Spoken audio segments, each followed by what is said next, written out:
Hi, Terry here, and welcome back to Times Gone Tech. So this is part 2 of making propellant for antique muzzle loaders at home revisit series. As it turns out, I did one 2 years ago. I was thinking it was last year, but it was actually 2 years ago. And I figured, well, it's been 2 years. It's time to come back and revisit it again. So let me explain what's going on here. I started this in part 1B supplemental, and then I got sidetracked and I forgot to go back to it. So here's what I've done. I've milled up different batches using different media, different mix ratios, different mill time. So I've got one batch, 1 pound batch. Okay, first, all of these batches are made exactly the same from the same ingredients, okay? Not just from the same manufacturers or the same type, but from the same bag even. The potassium nitrate, for example, and all of this came from the same 5 pound bag. So, and by the way, I buy laboratory grade potassium nitrate and sulfur, which comes in 99.999% pure, so I don't have to recrystallize and purify it.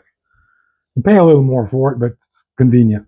So anyway, what I've got is I've got one batch A, mix ratio 75, 15, 10, and all of these use Eastern Red Cedar charcoal. Lead media, 24 hours. Then I've got this one that I'm working on now, which is 75, 15, 10, lead media, 48 hours. Then I've got 77, 13, 10, going to lean it out a little bit, milled for 24 hours, lead. I've got a 77, 13, 10, milled for 48 hours, lead. And then I thought I'll do one more batch. I had just enough charcoal to make 1 more pound, so I decided to go ahead and use it up. And it is 77, 13, 10, 48 hours brass media. So I've got actually a 77, 13, 10, 48 hours lead and a 77, 13, 10, 48 hours brass. So we can find out for sure if there's any real difference. So I did a little preliminary burn rate test of all of these powders right out of the ball mill. So have a look and come back and we'll talk about it.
Yeah, first of all, try not to read too much into those numbers.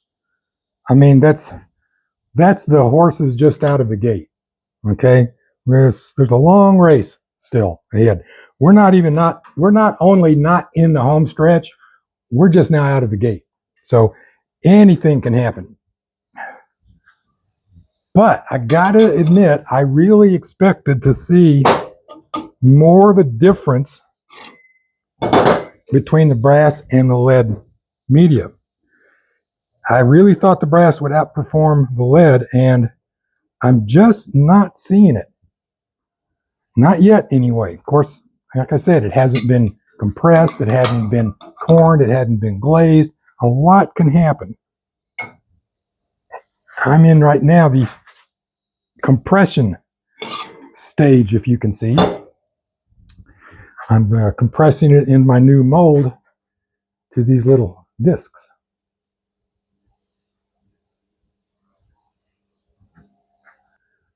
Okay, and as you can see, I'm working in my carport, and it's actually going to start raining in a couple of hours. There's some thunder off in the distance now.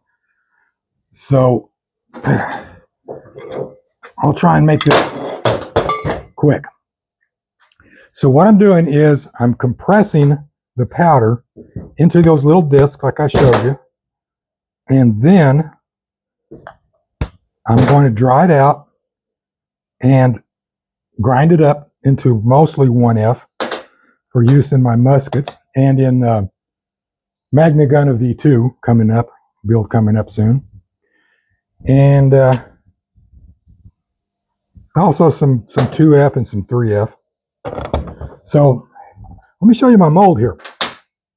This is a piece of, well, first of all, if you remember from the previous video, I was using the video series, I was using a piece of PVC pipe, a couple of wood blocks, and 2 silver coins. Still got the coins, by the way, but who knows where the rest of it went. Anyway, upgraded that to this. This is 1.5-inch diameter, extruded, which means seamless. There's no seam here on the inside. Mild steel tube, 1/4 inch thick, so it's nice and sturdy. And when I got this in from Amazon, I used a small engine hone to hone the inside out really nice and smooth and pretty. I've got these 1/4 inch steel sections here for a base. And then I got some 1.5-inch bar, and I sanded it down until it just slid easily into the tube without any wobble. I cut a piece off here for an anvil. It goes in the bottom like so. Then that whole thing sits here on my scale on the base. I'm going to weigh in a specific amount of powder, happens to be 14 grams.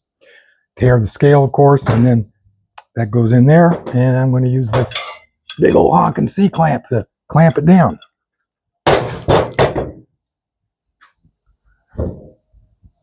So, as I showed in my high-tech illustration in the last part 1, the reason that I'm compressing it is to force the different ingredients as closely together as possible so that it burns more evenly and consistently, and also faster.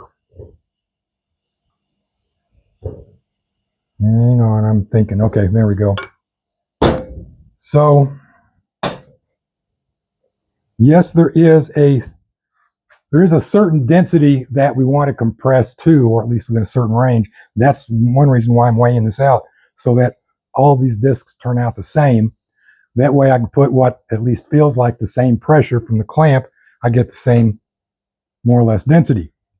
And just to give you a little spoiler on that, the density that this rig is compressing to is 1.6 grams per cubic centimeter. Now, there is a phenomenon among explosives known as dead pressing. And some explosives, when you compress them, they get more powerful. But others actually become less powerful. And a very good example of that is mercury fulminate. As crystals in the open, or maybe tamped down a little, like inside a percussion cap, mercury fulminate is a very sensitive, very powerful explosive. But the more you compress it, the less sensitive it becomes to impact, friction, heat, and eventually it loses its explosive properties altogether. It becomes completely dead. So it's been called dead pressed. Now, black powder is kind of similar to that, although I'm not sure that it actually presses completely dead. But above a certain density, which happens to be 1.8 grams per cubic centimeter, it starts losing performance. So we don't want to press it any more than 1.8 grams per cubic centimeter. And then there's also a bottom range, which most people who make what they call sporting grade powder aim for, and that is 1.7. So anywhere between 1.7 and 1.8, most people aim for somewhere around like 1.75, something like that. And it also doesn't compress evenly. It's not a 1-to-1 ratio. By that, what I mean is if you increase the mechanical pressure on it by X pounds per square inch, you do not get a corresponding increase in density of X grams per cubic centimeter. It just doesn't work out that way. In fact, when you start compressing it, the more you compress it, the more pressure you have to put on it just to get any increase at all. To get up to 1.75, that magic number that everybody aims for, takes a lot of pressure. In fact, most people who do press to 1.75, they actually use a 20-ton hydraulic press. Now, to give you an idea of how much weight 20 tons is, my car, which was a 4-door Jeep SUV, weighs 1/2 ton. So that press, that hydraulic shop press, is putting as much pressure down on this plunger as 40 of my Jeep SUVs stacked on top of each other, and all that weight focused down onto this. That's a lot of weight. So I can get a hydraulic press from Harbor Freight for about $250. So you might be thinking, well, why don't I just go out and get one and get rid of this C-clamp and start pressing to 1.75? Why settle for 1.6? Well, yeah, I can buy one. I would only use it maybe once every 2 or 3 years. And I got nowhere to store it in the meantime. I got nowhere I could put it out of the way where Mrs. Terry at Times Gone Tech wouldn't be complaining about it for virtually forever. Whereas I can store the C-clamp under my bed. I can even put it in my sock drawer in the bedroom. And 1.6 pounds is pretty good. I mean, to give you an idea of what that means, GoX density is 1 gram per cubic centimeter. Swiss is, I believe, up around 1.8, 1.08, depending on who you talk to, where you get your information, which is another point that I want to really stress, and that is that about 3/4 of what you're going to find on the internet is bullshit. Just take it with a grain of salt, throw it away, especially now that AI is taking over. But GoX, I know, is 1 gram. And you might be thinking again also, well, why don't they just compress it to 1.7 even? Well, there is actually an advantage to 1 gram per cubic centimeter, and that is that at that density, it's the same volume and the same weight. You can weigh it out 10 grams, 10 cubic centimeters. They're the same. So if you're out in the field and you don't happen to have a calibrated scale with you, you can eyeball it by volume, and you're getting the same amount in grams or grains correspondingly. So yeah, it's very convenient for the customer.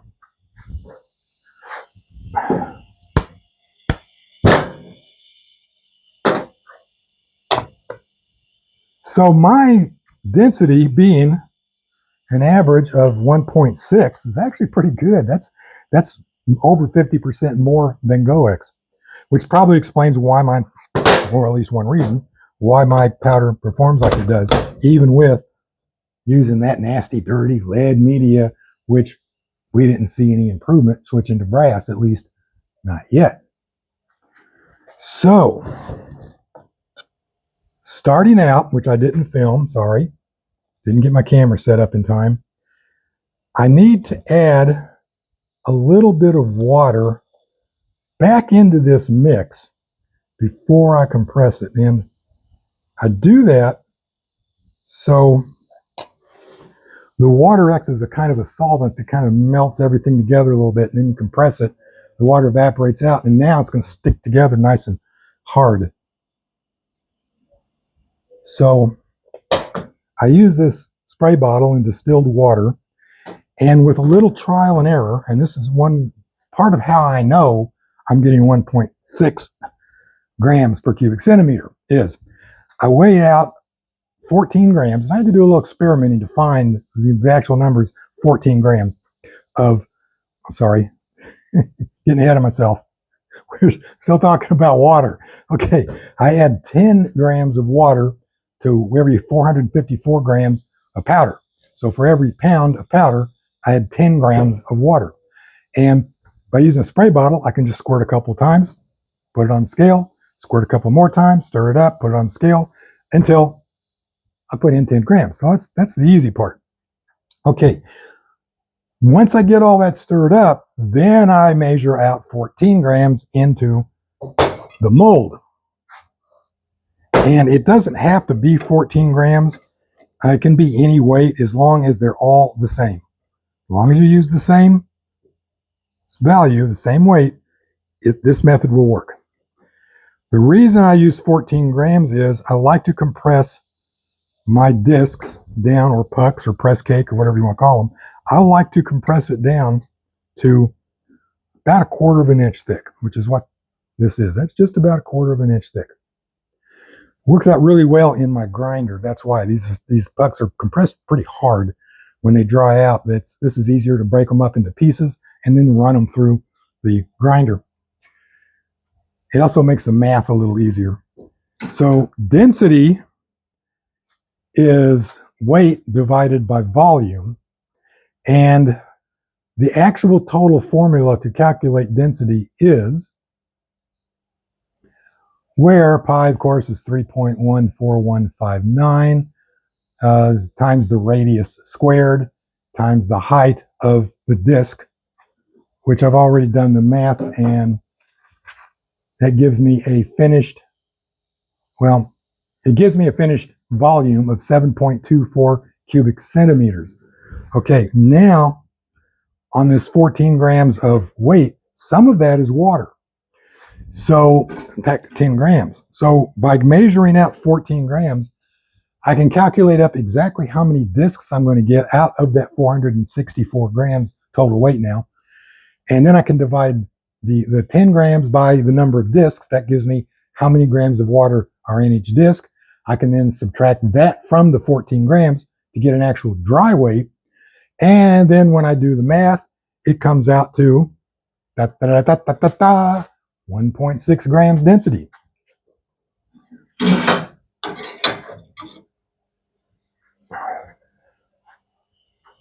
So there it is. So I'm just going to, and what I'm doing here in order to make sure I get the same compression is I tighten it down till it's really hand tight. Then I put my cheater bar here on it. I do one full revolution, give it a few seconds, about 30 seconds. And then I do another half turn, just like that. And that's right on the verge of warping this clamp. Give it another few seconds, and then I'll take it out. Now, if I wanted to use this method, not a hydraulic press, and I wanted to get between 1.75 and 1.8 grams density, all I got to do is upgrade my clamp. This clamp has a rated clamp force of 2,500 pounds. Now, that's 1 1/4 tons. But I've seen them for sale on Amazon with a 40,000 pound rated clamp force. So you can get a C clamp that has the same clamping force as a 20-ton hydraulic press. They're big, they're heavy, they're a pain in the ass to use, but they exist.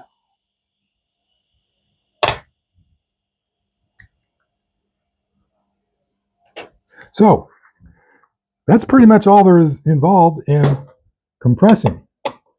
I'm putting the discs here in a dehydrator tray. I've already done one. This 1 pound just about fill up one tray. So I'm going to compress all the rest of it, put it in the dehydrator, give it a couple hours in the dehydrator to get the water out, and I'll know exactly when that is because I know what the dry weight is on each disc by subtracting the amount of water that's in each disc. So once that's done, I'll put each batch in a Ziploc baggie with some desiccant, and I'll be back next week to grind it up. So,